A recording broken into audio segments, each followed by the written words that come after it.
നൈനു, സഞ്ചാരികളെ നമ്മൾ കാണാറുണ്ട്, എഴുത്തുകാരെ നമ്മൾ കാണാറുണ്ട്. പക്ഷേ സഞ്ചാരിയും എഴുത്തുകാരനുമായ ഒരു പ്രത്യേക വ്യക്തിത്വമാണ് ഇന്ന് നമ്മുടെ മോർണിംഗ് ഷോയിൽ അതിഥിയായിട്ടുള്ളത്. തിരുവനന്തപുരം സ്വദേശിയായ അഷ്കർ കബീർ.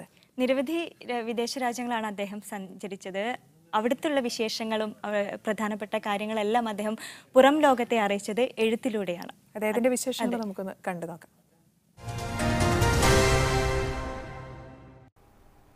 നിരന്തരമായി യാത്ര ചെയ്യുകയും താൻ യാത്ര ചെയ്ത സ്ഥലത്തെ അനുഭവങ്ങൾ ജനങ്ങളുമായി പങ്കുവയ്ക്കുകയും ചെയ്യുന്ന ഒരു യാത്രികൻ അഷ്കർ കബീറാണ് നമ്മുടെ ഇന്നത്തെ അതിഥി.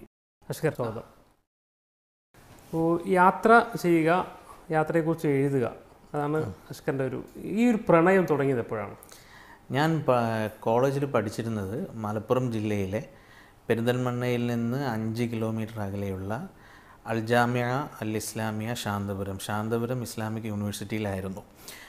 അന്ന് കോളേജിലേക്ക് തിരുവനന്തപുരത്ത് നിന്ന് അമൃത എക്സ്പ്രസ്സിൽ ഷൊർണൂർ വരെ യാത്ര ചെയ്യുകയും ഷൊർണൂർ നിലമ്പൂർ പാതയിലൂടെ ഉള്ള ട്രെയിൻ യാത്രയായിരുന്നു അതിൻ്റെ 2ാം ഘട്ടത്തിലുള്ള യാത്ര. നിരന്തരമായിട്ടുള്ള 6 വർഷത്തെ ആ യാത്രകളാണ് ശരിക്കും യാത്ര ഒരു ഭ്രമമായും യാത്രയോടുള്ള പ്രണയമായും പിന്നീട് തീർന്നത്. ആ യാത്രകളിലൂടെ കിട്ടിയ അനുഭവങ്ങൾ, ആ യാത്രയിൽ അനുഭവിച്ച ബുദ്ധിമുട്ടുകൾ, ആ കോളേജ് പഠനകാലത്തെ സൗകര്യങ്ങളിലൂടെ കിട്ടിയ അനുഭവ സമ്പത്ത്, ഇതൊക്കെയാണ് യാത്രയോട് പ്രണയമുണ്ടാക്കി തീർക്കുന്നത്. യാത്ര എന്നുള്ളത് പ്രകൃതി മനോഹാരിത മാത്രമല്ലെന്നും ആ പ്രകൃതിയിലെ മനുഷ്യ ജീവിതങ്ങളുടെ സ്പന്ദനങ്ങൾ അറിയുക എന്നതുകൂടെ ആണെന്നും കൂടെ മനസ്സിലാക്കിയ ഒരു യാത്രയായിരുന്നു ആ നിലമ്പൂർ ഷൊർണൂർ യാത്രകൾ പലതും. അവിടെ നിന്ന് തുടങ്ങുന്നു യാത്ര. അതിനെ തുടർന്ന് കഴിഞ്ഞ ഒരു 10-15 വർഷമായി നിരന്തരമായിട്ട് ഇന്ത്യയിലും വിദേശത്തൊക്കെ പല സന്ദർഭങ്ങളിലായി പോകാനുള്ള അവസരം ഉണ്ടായിട്ടുണ്ട്. അതിനെ ജനങ്ങളുമായിട്ട് പങ്കുവെക്കണമെന്ന് തോന്നി. അപ്പോൾ ജനങ്ങളിൽ അതൊരു കഴിഞ്ഞ 2010 ഞാൻ ആദ്യമായിട്ട് യാത്ര എഴുതി തുടങ്ങുന്നത്. ആദ്യമായിട്ട് ഫേസ്ബുക്കിലാണ് എഴുതി തുടങ്ങുന്നത്. കാരണം ഞാൻ നിലവിലുള്ള മുഖ്യധാര മാധ്യമങ്ങളിലോ അല്ലെങ്കിൽ പ്രസിദ്ധീകരണങ്ങളിലോ എഴുതി അയക്കുകയോ ഒന്നും ചെയ്തിരുന്നില്ല. എനിക്ക് എൻ്റെ മനസ്സിലുള്ള ആശയങ്ങൾ, ഞാൻ യാത്രയുമായി അനുഭവിച്ച കാര്യങ്ങൾ, ഞാൻ കണ്ട കാഴ്ചകൾ, ഇതൊക്കെ എനിക്ക് എൻ്റെ മാധ്യമത്തിലൂടെ അറിയിക്കണം. അങ്ങനെ ഞാൻ എൻ്റെ സുഹൃത്തുക്കൾ വായിക്കട്ടെ എന്നുള്ള രീതിയിലാണ് ആദ്യമായിട്ട് എഴുതിയത്. അത് ലക്ഷദ്വീപിനെ കുറിച്ചുമായിരുന്നു എഴുതിയത്. യാത്രകൾക്ക് എന്തെങ്കിലും ഒരു പ്രത്യേക ലക്ഷ്യം വയ്ക്കാറുണ്ട്? അതായത് ഒരു തീം ബേസ്ഡ് യാത്രയായിട്ടാണോ, അല്ലെങ്കിൽ എവിടെ നിന്നാണ് ഒരു സ്ഥലത്തേക്ക് പോകണമെന്ന് അഷ്കർ വിചാരിക്കുന്നത്? യാത്രകൾ പലപ്പോഴും തീം ബേസ്ഡ് യാത്രകളായിട്ട് മാറാറുണ്ട്. ചില യാത്രകൾ വായിച്ച പുസ്തകങ്ങളിൽ നിന്ന് രൂപപ്പെടാറുണ്ട്, ചില യാത്രകൾ കേട്ട പാട്ടിൽ നിന്ന് രൂപപ്പെടാറുണ്ട്, കണ്ട ചിത്രങ്ങളിൽ നിന്ന് രൂപപ്പെടാറുണ്ട്. ക്ലിൻ്റ് എന്ന ലോകപ്രശസ്തനായ ഒരു കുട്ടി എറണാകുളത്ത് ജീവിച്ചിരുന്നു. ആ കുട്ടിയുടെ ചിത്രങ്ങളിലൂടെ ഞാൻ യാത്ര ചെയ്തിരുന്നു. ക്ലിൻ്റെ ജീവിതത്തിലൂടെ യാത്ര ചെയ്തിരുന്നു. അതുപോലെ തന്നെ പല ഫോട്ടോഗ്രാഫർമാരുടെ ഫോട്ടോകൾ നമ്മൾ കാണുമ്പോഴും പലതും നമ്മൾ ആസ്വദിക്കുമ്പോഴും അതിൻ്റെ സൗന്ദര്യം എങ്ങനെ നുകരുമ്പോഴും ഈ പശ്ചിമഘട്ടത്തിലെ പക്ഷികളുടെ ദയനീയാവസ്ഥ അറിഞ്ഞ ചില ഫോട്ടോകൾ കണ്ട ഒരു ഫോട്ടോഗ്രാഫറാണ് വിഖ്യാതനായ സാലി പാലോട്. അദ്ദേഹത്തിൻ്റെ ഫോട്ടോകളിലൂടെയും ഞാൻ യാത്ര ചെയ്തിരുന്നു. അതെനിക്ക് എഴുതണമെന്ന് തോന്നി. അപ്പം ഈ പശ്ചിമഘട്ടത്തിലെ പക്ഷികളും ഈ പാപ്പുവ ന്യൂഗിനിയ എന്ന ദ്വീപ് രാഷ്ട്രത്തിൽ എന്ന വനമായി ചുറ്റിപ്പെട്ട പ്രദേശത്ത് കാണുന്ന അപൂർവ ഇനം പക്ഷികളായ ബേർഡ്സ് ഓഫ് പാരഡൈസിനെ 8 വർഷത്തെ നിരന്തരമായ സഞ്ചാരം കൊണ്ട് പകർത്തിയ ടിം ലാൻഡ്മാൻ എന്ന ഒരു ഫോട്ടോഗ്രാഫറുണ്ട്. അദ്ദേഹത്തിൻ്റെ ഫോട്ടോകളിലൂടെയൊക്കെ ഒരു യാത്ര നടത്തി. അതും ഞാൻ യാത്രാ അനുഭവങ്ങളിൽ പങ്കുവച്ചിട്ടുണ്ട്. അപ്പോൾ ഇത്തരത്തിലുള്ള യാത്രകളുണ്ട്. സംഗീതം അന്വേഷിച്ചു പോയ യാത്രകളുണ്ട്. അവസാനം ഞാൻ പോയ നാഗൂർ എന്ന വളരെ പ്രശസ്തമായ തീർത്ഥാടന കേന്ദ്രം, അവിടെ ജീവിച്ചിരുന്ന വലിയൊരു സംഗീതജ്ഞനായ നാഗൂർ ഹനീഫ ശരിക്കും ആ മണ്ണിൻ്റെ ഒരു സൃഷ്ടിയാണ്, മണ്ണിൽ നിന്ന് രൂപപ്പെട്ടു വന്ന സൃഷ്ടിയാണ്. വലിയൊരു ആക്ടിവിസ്റ്റ് ആയിരുന്നു അദ്ദേഹം 11 വർഷത്തോളം പല സമരങ്ങളിലും പങ്കെടുത്ത് ജയിൽവാസം അനുഷ്ഠിച്ച വ്യക്തിയായിരുന്നു. ഇത്തരത്തിലുള്ളൊരു വ്യക്തി അദ്ദേഹത്തിൻ്റെ സംഗീത ജീവിതം തുടങ്ങുന്ന ആ മണ്ണിൻ്റെ ഹവാലി പാരമ്പര്യം, ആ മണ്ണിൽ ജീവിക്കുന്ന ഓരോ മനുഷ്യരുടെയും സംഗീതത്തോടുള്ള ആഭിമുഖ്യം, ആ യാത്രകളാണ് ഞാൻ ഒടുവിൽ നടത്തിയ യാത്രകൾപ്പെട്ടവർ. അത് പങ്കുവയ്ക്കാൻ ആഗ്രഹിക്കുന്നു. അതിനെക്കുറിച്ചുള്ള കൂടുതൽ അന്വേഷണങ്ങളിലുമാണ്, അദ്ദേഹത്തിൻ്റെ പാട്ടിലൂടെയുള്ള സഞ്ചാരത്തിലുമാണ്. ഇങ്ങനെ പല രീതിയിലാണ് യാത്രകൾ എന്നിൽ രൂപപ്പെട്ടു വരുന്നത്. അത് പലപ്പോഴും യാദൃശ്ചികതയാണ്. അഷ്കർ തന്നെ പറഞ്ഞു, സിനിമാ പാട്ട് കേട്ടിട്ടാ അതിൻ്റെ യാത്ര, അത് അങ്ങനെ ഒരു ഉദാഹരണം പറയാൻ പറ്റുമോ? അതൊരു ആൽബം സോങ്ങിനെ പിന്തുടർന്ന് ഞാൻ മുമ്പൊരു യാത്ര ചെയ്തിരുന്നു. അത് കുടജാദ്രിയിലുള്ള യാത്രയായിരുന്നു അത്. സിനിമാ പാട്ടിൽ പലപ്പോഴും പരാമർശിച്ച പല സ്ഥലങ്ങളും ഞാൻ കോട്ട് ചെയ്യാറുണ്ട്. ആ സ്ഥലങ്ങളുടെ ഭംഗികളും ഞാൻ കോട്ട് ചെയ്യാറുണ്ട്. അതുപോലെ തന്നെ മറ്റൊന്ന്, ഈ പാട്ടുകളെ കേന്ദ്രീകരിച്ച യാത്ര, രാജസ്ഥാനി സംഗീതം, പ്രത്യേകിച്ച് രാജസ്ഥാനിലെ ഗ്രാമീണ സംഗീതം, ആ ഗ്രാമീണ സംഗീതത്തിലെ അറിയപ്പെടാത്ത ഒരുപാട് അത്ഭുതങ്ങൾ സൃഷ്ടിക്കുന്ന, ശബ്ദം കൊണ്ട് അത്ഭുതങ്ങൾ സൃഷ്ടിക്കുന്ന ഗായകരുണ്ട്. ആ ഗായകരുടെ മാംഗനിയാർ സംഗീതത്തിലൂടെ അവരുടെ ഗ്രാമങ്ങളിലൂടെ യാത്ര ചെയ്യണമെന്നൊരു ആഗ്രഹമുണ്ട്. രാജസ്ഥാനിൽ ഞാൻ ഒരു തവണ പോയിട്ടുണ്ട്, പക്ഷേ ഇവരുടെ പ്രദേശങ്ങളിലൂടെ ഇതുവരെ പോകാൻ കഴിഞ്ഞിട്ടില്ല. അങ്ങനെ സിനിമാ പാട്ടുകളിലൂടെ ഒരു ലളിതഗാനമായിരിക്കാം, ഒരു സിനിമാ പാട്ടായിരിക്കാം, അല്ലെങ്കിൽ ഒരു കർണാട്ടിക് രാഗമായിരിക്കാം, അല്ലെങ്കിൽ ഒരു ഹവാലി ആയിരിക്കാം. ഇങ്ങനെ പല ദേശങ്ങൾ, ഇപ്പോൾ തിരുവാരൂർ എന്ന തഞ്ചാവൂരിനടുത്തൊരു ഗ്രാമമുണ്ട്. ആ ഗ്രാമത്തിൽ 3 മഹാസംഗീതജ്ഞരുടെ ജന്മഭൂമിയാണ്. മുത്തുസ്വാമി ദീക്ഷിതരും അതുപോലെ തന്നെ ത്യാഗരാജ സ്വാമികളുടെയൊക്കെ ജന്മദേശമാണത്.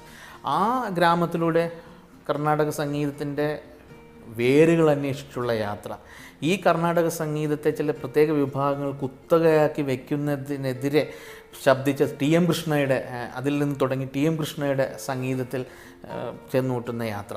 ഇതേ TM കൃഷ്ണയാണ് മുംബൈയിലെ അഫ്ഗാൻ ചർച്ചിൽ നാവൂർ അനീഫയുടെ അള്ളാവെ നാം തൊഴുതാൽ എന്ന പാട്ട് പാടിയതിൻ്റെ പേരിൽ പ്രതിഷേധം നേരിടുകയും അദ്ദേഹത്തിൻ്റെ സംഗീത കച്ചേരി റദ്ദാക്കുകയൊക്കെ ചെയ്തത്.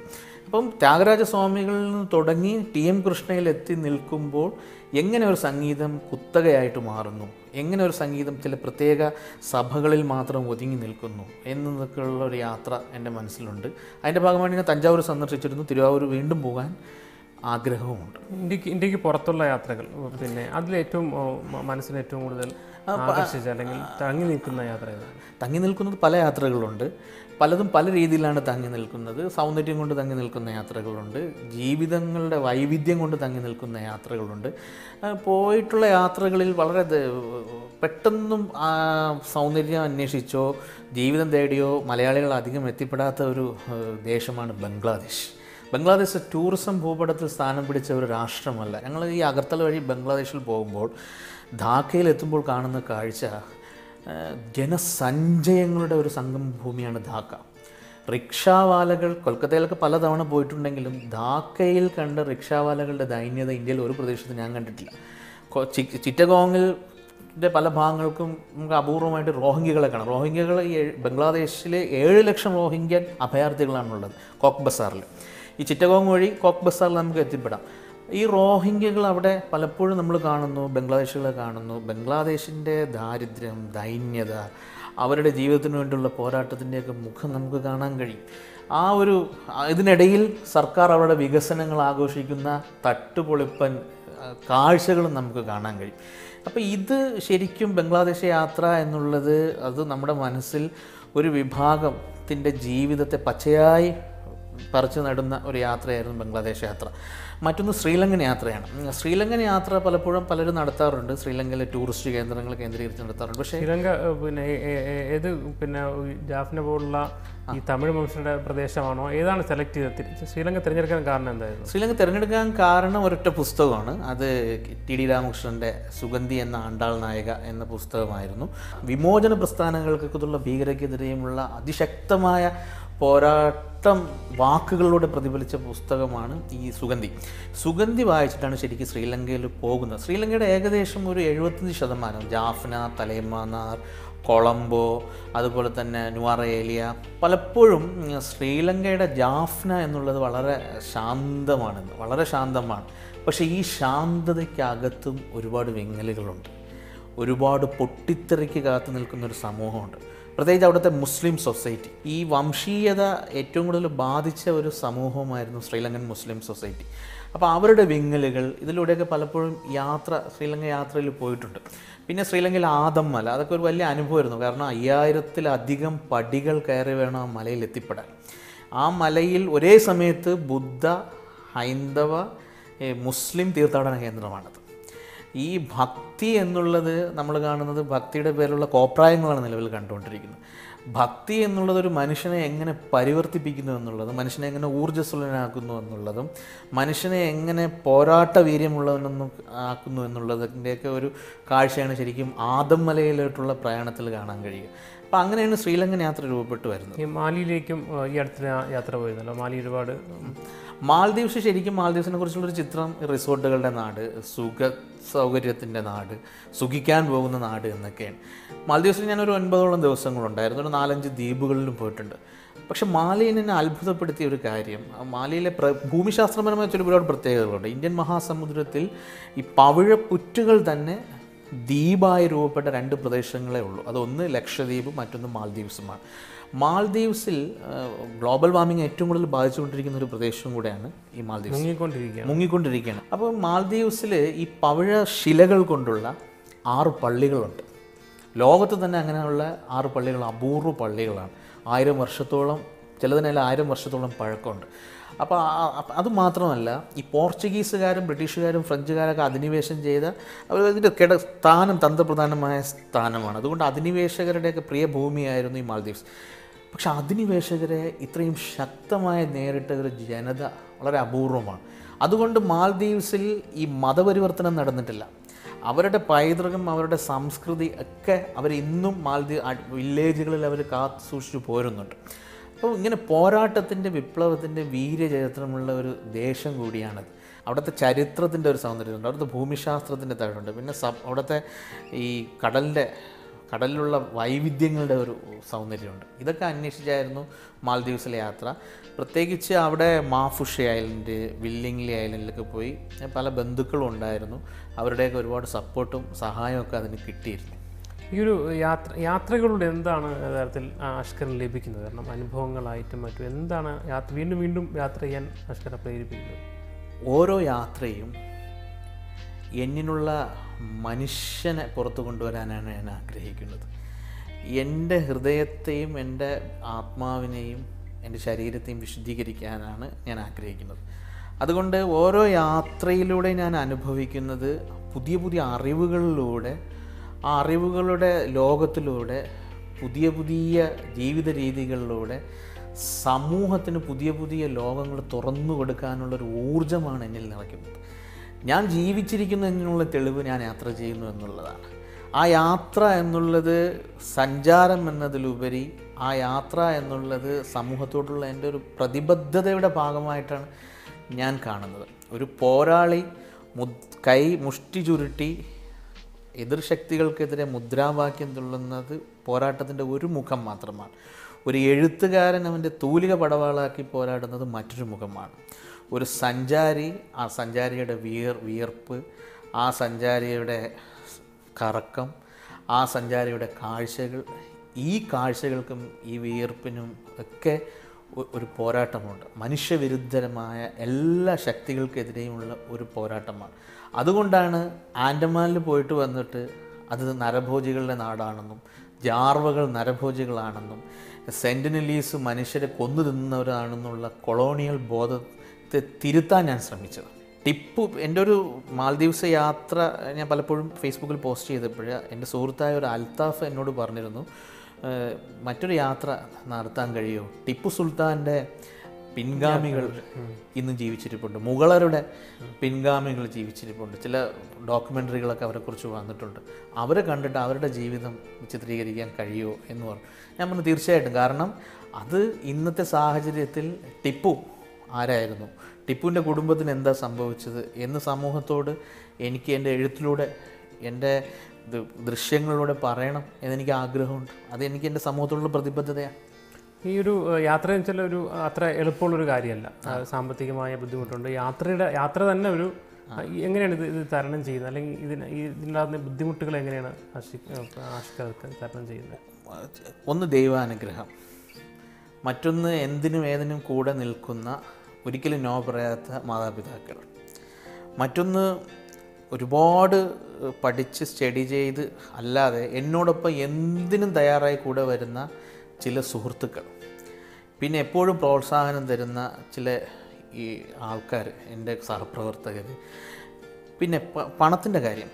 യഥാർത്ഥത്തിൽ പണം നമ്മൾ യാത്രയെക്കുറിച്ചൊരു തെറ്റായ സങ്കല്പമാണ്. ഒരുപാട് പണം ഉണ്ടെങ്കിലേ നമുക്ക് യാത്ര ചെയ്യാൻ കഴിയൂ എന്നുള്ളത്. കാരണം ഒരുപാട് പണമുള്ളവരൊന്നും യാത്ര ചെയ്യാറില്ല അധികം. അതായത് നമുക്ക് വളരെ കുറഞ്ഞ ചിലവിൽ യാത്ര ചെയ്യാൻ കഴിയും. ഞാനൊരു ഒറ്റൊരു ഉദാഹരണം പറയാം. ശ്രീലങ്കൻ യാത്ര ഞങ്ങൾ 14 ദിവസമാണ് നടത്തിയത്. ശ്രീലങ്കയിൽ IRTCയുടെ ഒരു യാത്ര പാക്കേജ് ഉണ്ട്, പിൽഗ്രിം ടൂർ. ഈ യാത്ര ഒരാഴ്ചത്തെ യാത്രയാണ്. അതിൽ 2-3 സ്ഥലങ്ങൾ ഞങ്ങളും സന്ദർശിച്ചതാണ്. ശ്രീലങ്കയിലെ ഒരു 75% സ്ഥലങ്ങൾ ഞങ്ങൾ കവർ ചെയ്തു.